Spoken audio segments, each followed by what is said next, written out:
आइए बच्चों, एक नया कंसेप्ट राष्ट्रीय आय। देखिए, राष्ट्रीय आय का जो कंसेप्ट है ना, इसको थोड़ा सा बच्चे थोड़ा सा कठिन मानते हैं, लेकिन बहुत आसान शब्दों में यहाँ लिखा है, देखो, सरल भाषा में। तो मेरी कोशिश यही रहेगी, और ये जो वीडियो है वो बेसिकली ज्यादातर जो है हिंदी मीडियम के बच्चों के लिए, क्योंकि बेटा इंग्लिश में तो कंटेंट मिल जाता है बच्चों को, तो हिंदी में मिलता नहीं है।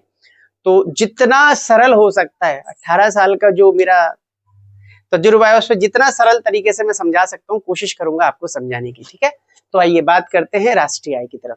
देखिए, राष्ट्रीय आय क्या होता है? सबसे पहले इस शब्द को तोड़ो, राष्ट्रीय आय।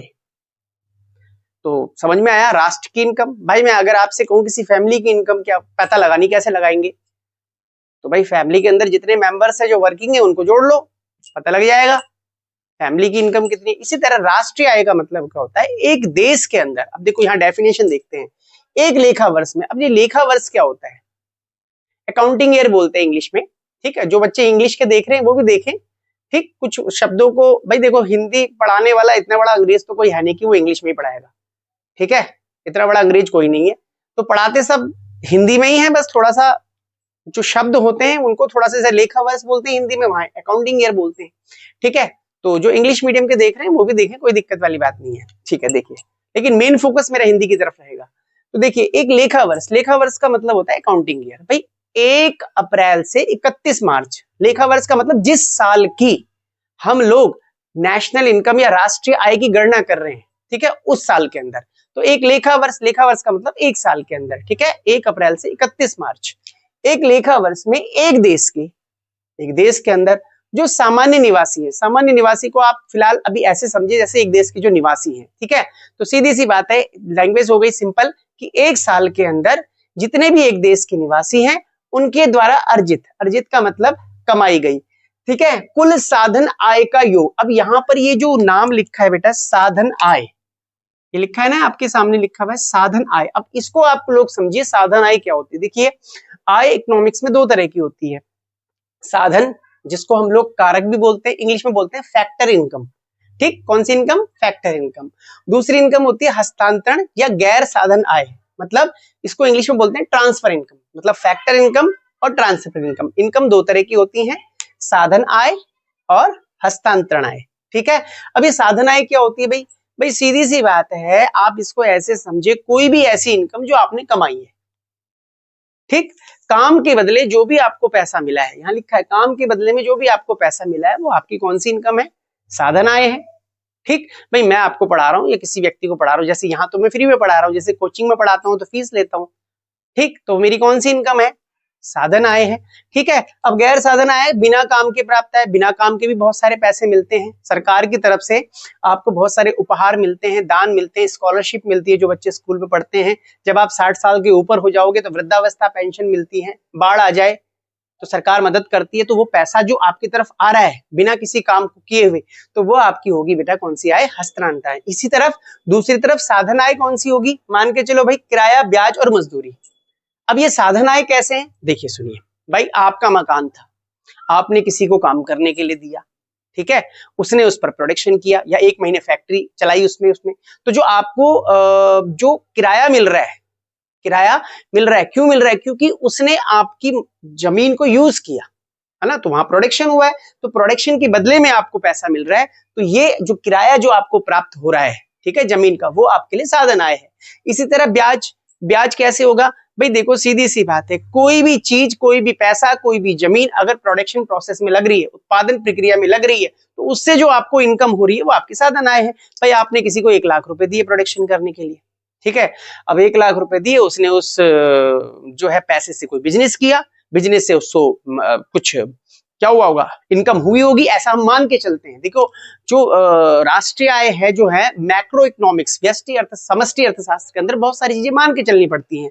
हम ऐसा मान के चलते हैं, भाई उसने प्रोडक्शन किया होगा, उसको प्रॉफिट हुआ होगा, उस प्रॉफिट के बदले में उसने हमें ब्याज दिया। भाई 1 लाख रुपए पे 10% ब्याज का मतलब 1 लाख का 10%, 1 लाख गुणा 10/100, तो 10,000 रुपए उसने हमें फालतू दिए।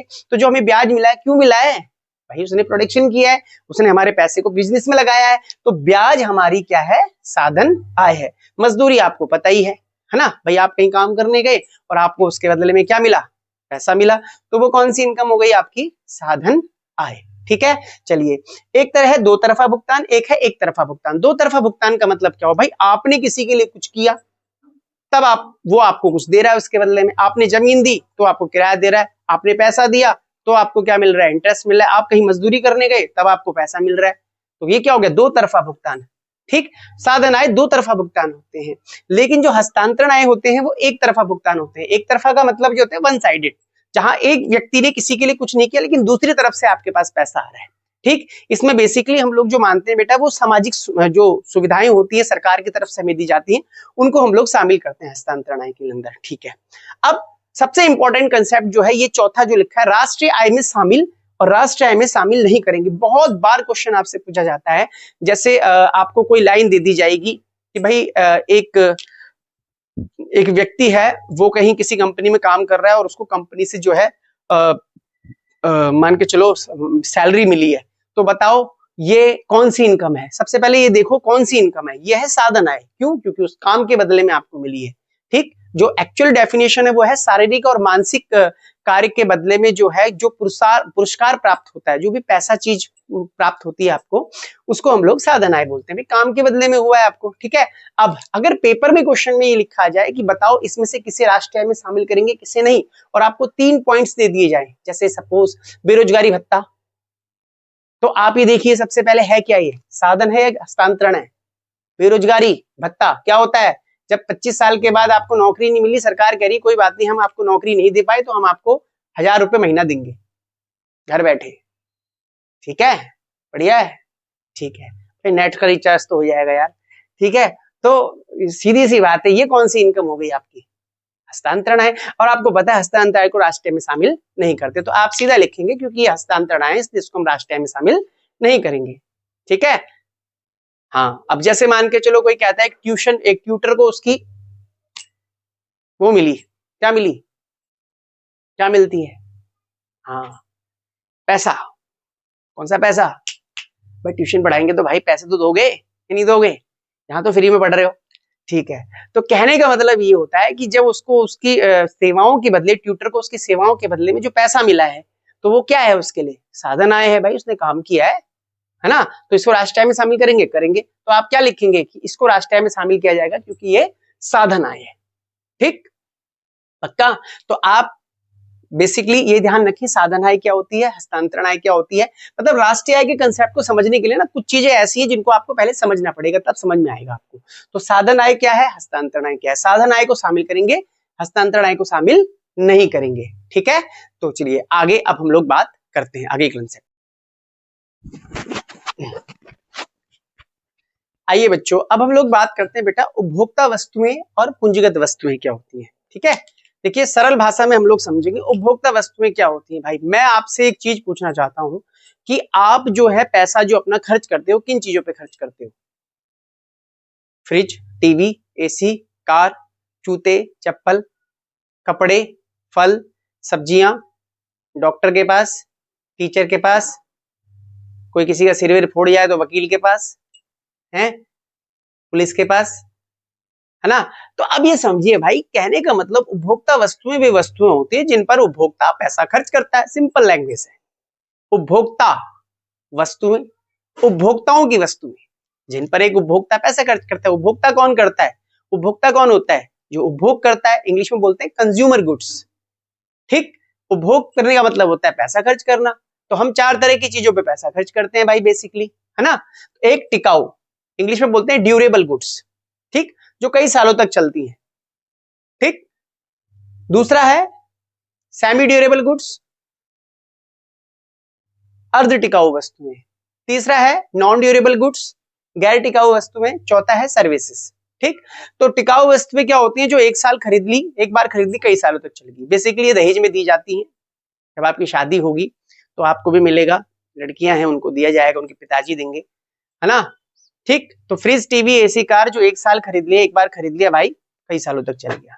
ठीक, अर्ध टिकाऊ, जो फ्रिज जैसे क्रॉकरी हो गया, जूते हो गया, चप्पल हो गया, कपड़े हो गया, ये कैसी चीजें होती हैं बेटा? ये वो चीजें हैं जो लगभग एक साल चलती हैं, उसके बाद आपको दोबारा से खरीदनी पड़ती है। तो गैर टिकाऊ का मतलब होता है फल सब्जियां, ये एक आध दिन चलती हैं, एक दिन या कुछ घंटे चलती हैं, दूध फल सब्जियां वगैरह हो गया, ये गैर टिकाऊ भी हो गया। चौथा हो गया सर्विसेज, सर्विसेज का मतलब हो गया डॉक्टर वकील वगैरह को जो आप लोग पेमेंट करते हैं, वो आपका हो गया सीधी सी बात है कौन सा हो गया सर्विसेज। तो उपभोक्ता वस्तुएं क्या होती हैं, वे वस्तुएं जिन पर आप एक साल के अंदर पैसा खर्च करते हैं, जिन्हें उपभोक्ता यूज में लाते हैं। ठीक, अब दूसरी जगह है पूंजीगत वस्तुएं।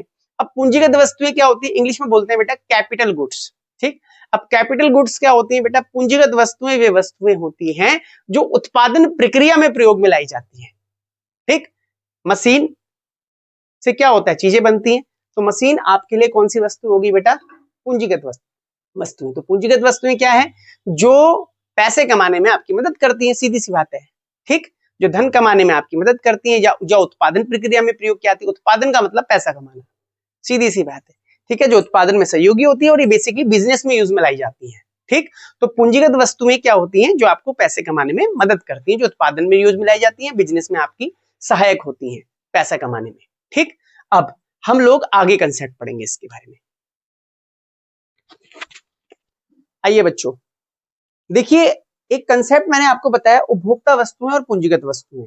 ठीक है, तो एक कंसेप्ट आता है बेटा कभी कभार 3 नंबर में पेपर में आता है कि क्या एक फ्रिज, देखो फ्रिज उपभोक्ता वस्तु भी हो सकता है और पूंजीगत वस्तु भी हो सकता है। सिंपली बात है, सिंपल लैंग्वेज में समझो बेटा, अगर घर में फोन अगर आपके रखा हुआ है फ्रिज, ठीक, तो वो कौन सी वस्तु है, उपभोक्ता वस्तु है, ड्यूरेबल गुड्स है ना, टिकाऊ वस्तु हो गई।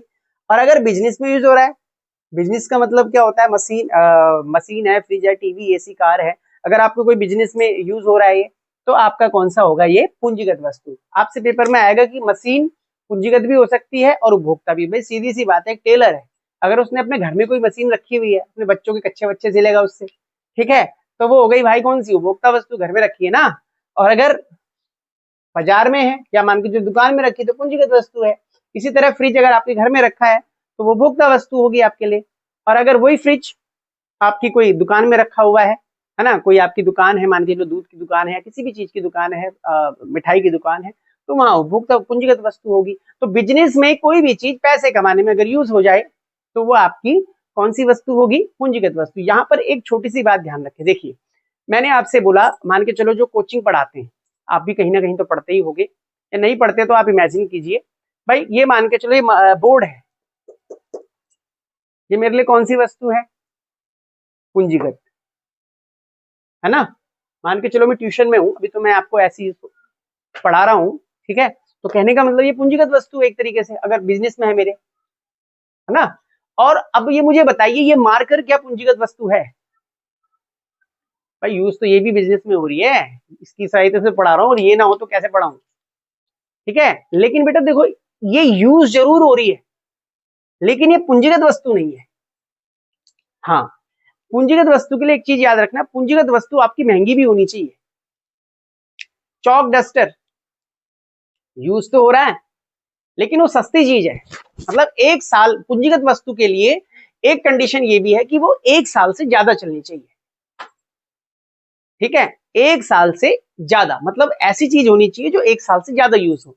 चौक और डस्टर और ये चीजें जो होती है वो एक साल से इनकी लाइफ क्या होती है, कम होती है, इसलिए इनको पूंजीगत वस्तु की श्रेणी में नहीं रखा जाएगा। हालांकि ये प्रोडक्शन में यूज हो रही है, पैसे कमाने में यूज तो हो रही है, लेकिन इसे हम लोग उस चीज के अंदर नहीं रखेंगे, ठीक है। तो कहने का मतलब क्या समझा हमने, कोई भी चीज उपभोक्ता भी हो सकती है और पूंजीगत भी हो सकती है, वो डिपेंड करता है कि वो कहां पर यूज की जा रही है, ठीक है ना। अगर बिजनेस में यूज हो रही है तो बेटा वो हो गई पूंजीगत वस्तु, और अगर आपके पर्सनल यूज में आ रही है तो वो हो गई उपभोक्ता वस्तु, ठीक है। आइए बच्चों, आइए बच्चों, अब हम लोग बात करते हैं बेटा, एक बहुत आसान कंसेप्ट है, अंतिम वस्तुएं और मध्यवर्ती वस्तुएं, इंग्लिश में फाइनल गुड्स और इंटरमीडिएट गुड्स। ठीक, बहुत आसान कंसेप्ट है, बहुत ज्यादा आसान। देखिए मैं आपको एक बात बताता हूं बेटा, कोई भी चीज जो हमारे लिए बनी है वो हम तक पहुंचती है एक प्रोसेस के थ्रू होते हुए। जैसे मान के चलो एक सब्जी है, मान के चलो भाई सब्जी जो है, मान के चलो फार्मर ने उगाई, फार्मर ने किसी को बेची, ठीक है, उसने मंडी में बेची, मंडी से मान के चलो सीधी सी बात है कौन लेके आया, मंडी से ये जो साप्ताहिक बाजार लगाते हैं वो लेके आए, फिर वहां से हमने खरीदी, एक प्रोसेस के थ्रू होते हुए आई, है ना। तो क्या हुआ, बाजार में फार्मर ने उगाई, फार्मर ने किसको दी, व्यापारी को, व्यापारी ने मंडी में बेच दी, मंडी से जो है कौन खरीद के लेके आया, साप्ताहिक बाजार वाले, वहां से हमें मिली। मान के चलो इसने इसको बेची, मान के चलो सब्जी बेची 500 रुपए की, किसने, किसान ने, जो बड़े बड़े किसान जो होते हैं जो सबकी फसल इकट्ठी करते हैं उनको बेची। अब इसने इसको बेची होगी किसको, मंडी में बेची होगी 550 रुपए की। भाई अगर वो 500 की खरीद रहा है तो 550 की तो बेचेगा आगे, वो भी तो पैसे कमाएगा कुछ। हाँ बोलो, ठीक है। अब इसने क्या हुआ भाई, व्यापारी ने बेच दी मंडी में, सॉरी मंडी में आ गई चीज। अब मंडी वाले ने सीधी सी बात है जो स्ट्रीट जो हमारे साप्ताहिक बाजार वगैरह लगाते हैं उनको बेच दी 600 रुपए की, है ना। अब सीधी सी बात है जो बाजार लगाते उन्होंने हमको बेची 650 रुपए की वही चीज। तो हुआ क्या, कोई भी चीज प्रोसेस के थ्रू होते हुए हम तक पहुंचती है, ठीक। कहने का मतलब क्या होता है, जो कोई भी चीज जितने ज्यादा स्टेज से होकर गुजरेगी, जितने ज्यादा स्टेज से होकर गुजरेगी उसके दाम उतने ज्यादा लगातार बढ़ते चले जाएंगे। उसको बोलते हैं मूल्य वृद्धि, मूल्य में वृद्धि होता है। इकोनॉमिक्स में बोलते हैं उत्पादन का मतलब होता है बेटा मूल्य वृद्धि। जब हम किसी चीज के प्राइस में इंक्रीमेंट कर सकें तो इसको बोलते हैं मूल्य में वृद्धि करना। अब ये कंसेप्ट में मूल्य वृद्धि को क्यों समझा रहा हूं, मैंने इतनी कहानी रामायण तुम्हें क्यों सुनाई, इसलिए समझाई क्योंकि अंतिम वस्तुएं वे वस्तुएं होती हैं जिसमें मूल्य वृद्धि संभव नहीं है। कोई भी वस्तु अंतिम वस्तु तब कहलाएगी जब उसके प्राइस में इंक्रीमेंट पॉसिबल नहीं है। इसको थोड़ा और सिंपल कर देते हैं, मान के चलो दूध की थैली मान के चलो एक दुकानदार ले आया और एक आप ले आए, ठीक। आप उसे बेचोगे नहीं लेकिन दुकानदार उसको बेचेगा, मतलब उससे पैसे कमाएगा। अगर दुकानदार कोई थैली 70 की लाया तो 72 की बेचेगा, आगे 2 रुपए इंक्रीमेंट में बेचेगा, 2 रुपए बढ़ा के बेचेगा आपको। तो सीधी सी बात है अंतिम वस्तुएं वे वस्तुएं होती है जिसमें मूल्य वृद्धि संभव नहीं है। मतलब आप जो है ग्राहक हो और आप दुकान से वो थैली ले आए दूध की, तो आपके लिए वो वस्तु कौन सी होगी बेटा, अंतिम। क्यों, क्योंकि उसको आप बेचोगे नहीं। इकोनॉमिक्स में उसकी मूल्य वृद्धि संभव नहीं है। लेकिन दुकानदार कोई चीज ले आया, मान के चलो दुकानदार ले आया 50 दूध की थैली, तो दुकानदार उसको बेचेगा आगे, तो मूल्य वृद्धि संभव है, मतलब वो पैसे बढ़ा के बेचेगा उसको। तो उसके लिए वो वस्तु होगी मध्यवर्ती वस्तु। अंतिम और मध्यवर्ती में छोटा सा डिफरेंस है भाई। अगर किसी चीज को आप आगे महंगा करके बेच सकते हो तो भैया वो वस्तु कौन सी होगी, मध्यवर्ती। जैसे यहां पर इसके लिए मध्यवर्ती थी वस्तु, किसके लिए, मंडी वाले के लिए। मंडी वाले ने किसको बेची, सॉरी लाला को बेची, लाला ने मंडी वाले को बेची, तो इनके लिए कौन सी वस्तु है, वो मध्यवर्ती, है ना। मंडी वाले ने किसको बेची, जो स्ट्रीट जो बाजार लगाते हैं उनके लिए भी मध्यवर्ती है वस्तु। क्यों, क्योंकि वो उनके लिए नहीं है, वो किसके लिए है, वो हमारे लिए है, क्योंकि उसके अंतिम प्रयोगकर्ता हम हैं। अंतिम प्रयोगकर्ता कौन है, हम हैं, ठीक है। वो नहीं है क्योंकि वो तो आगे बेचते जा रहे हैं। तो सीधी सी बात है उनके लिए ये जो वस्तु है, ये जो या इसके लिए जो वस्तु है वो मध्यवर्ती वस्तु है। तो सीधी सी बात है, बहुत सिंपल सा कंसेप्ट है भैया। किसी भी चीज के मूल्य में वृद्धि की जा सके या जिसको आगे महंगा करके बेचा जा सके तो वो वस्तुएं आपकी होंगी कौन सी, मध्यवर्ती। और जिस चीज को आप महंगा करके आगे नहीं बेच सकते वो आपकी होती है अंतिम वस्तुएं। अंतिम वस्तुएं प्रायः जो अंतिम प्रयोगकर्ता के प्रयोग के लिए तैयार है, मतलब जिसके लिए जो चीज बनी उस तक पहुंच गई है, ठीक। अंतिम प्रयोगकर्ता मतलब उपभोक्ता तक पहुंच गई है। और जो चीज उपभोक्ता के लिए बनी जरूर है लेकिन पहुंची नहीं है, अभी प्रोसेस में है, ठीक है, तो वो मध्यवर्ती है, ठीक। अब कुछ चीजें हैं, जैसे मान के चलो जैसे एक गृहिणी मान के चलो दूध ले आई, तो वो सीधी सी बात है अंतिम होगी, है ना। और एक दुकानदार ले आया तो मध्यवर्ती होगी। इसी तरह एक दो टॉपिक से थोड़ा सा उलझाएंगे आपको, लेकिन आप समझना। मान के चलो एक हलवाई दूध ले आया, तो हलवाई क्या करेगा, उसकी मिठाई बनाएगा, मतलब उसकी शेप चेंज करेगा। उत्पादन का मतलब ही क्या होता है इकोनॉमिक्स में, किसी चीज की शेप चेंज कर देना। भाई मैंने कड़े पहने हुए 2 है भाई, देखो बज रहे, है ना। तो वो क्या था, मेटल था, धातु थी, इसको क्या करा, शेप दे दिया। अगर ये मान के चलो 10 रुपए की होगी तो ये कड़े मान के चलो 30-40 रुपए के, 50 रुपए के बिक रहे होंगे, तो इंक्रीमेंट हो गया ना, शेप चेंज हो गई। तो कहने का मतलब भाई मान के चलो एक वाटर कूलर वाला है तो पंखड़ियां ले आया, मतलब कूलर के अंदर जो पंखड़ियां लगती है वो ले आया, तो ये क्या है, उसके लिए क्या है, मध्यवर्ती, क्योंकि वो रॉ मटेरियल की तरह यूज करेगा बेटा उसको। ठीक है, एक किसान है बीज ले आया, तो वो क्या करेगा, उसको क्या करेगा, उससे खाद बनाएगा, वो सॉरी उससे फसल उगाएगा, फसल को बेचेगा आगे, तो उसके लिए कौन सी वस्तु है, उसके लिए तो भैया सीधी सी बात है, कौन सी वस्तु है, मध्यवर्ती है। ठीक है, तो अंतिम और मध्यवर्ती में छोटा सा डिफरेंस है, या तो आप उसकी शेप चेंज करके आगे बेचोगे तब भी वो आपके लिए कौन सी है, मध्यवर्ती वस्तु है। ठीक है, अब एक कार डीलर भी खरीद सकता है और उपभोक्ता भी खरीद सकता है। अगर कार डीलर ने खरीदी है, किसने खरीदी है, डीलर ने, डीलर क्या करता है, कार को बेचेगा आगे, 100, 150, 200 कार खरीद लेता है, तो उसके लिए कौन सी वस्तु होगी बेटा, वो कौन सी, मध्यवर्ती। और मान के चलो आप खरीद लाए तो आपके लिए अंतिम। अब यहाँ सबसे इंपॉर्टेंट कंसेप्ट ये है, यहाँ लिखा हुआ है राष्ट्रीय आय में शामिल करेंगे, राष्ट्रीय आय में शामिल नहीं करेंगे, ये बड़ा इंपॉर्टेंट कंसेप्ट है भाई। ठीक, जो भी अंतिम वस्तुएं होंगी, समझो जो भी अंतिम वस्तुएं होंगी बेटा वो राष्ट्रीय आय के अंदर शामिल होंगी। ठीक, तो कहने का मतलब लिखा हुआ आएगा कि बताओ इसमें से किसे राष्ट्रीय आय में शामिल करेंगे किसे नहीं। तो सबसे पहले आप अपने दिमाग में ये सेट करो कि भाई ये अंतिम वस्तु है या मध्यवर्ती।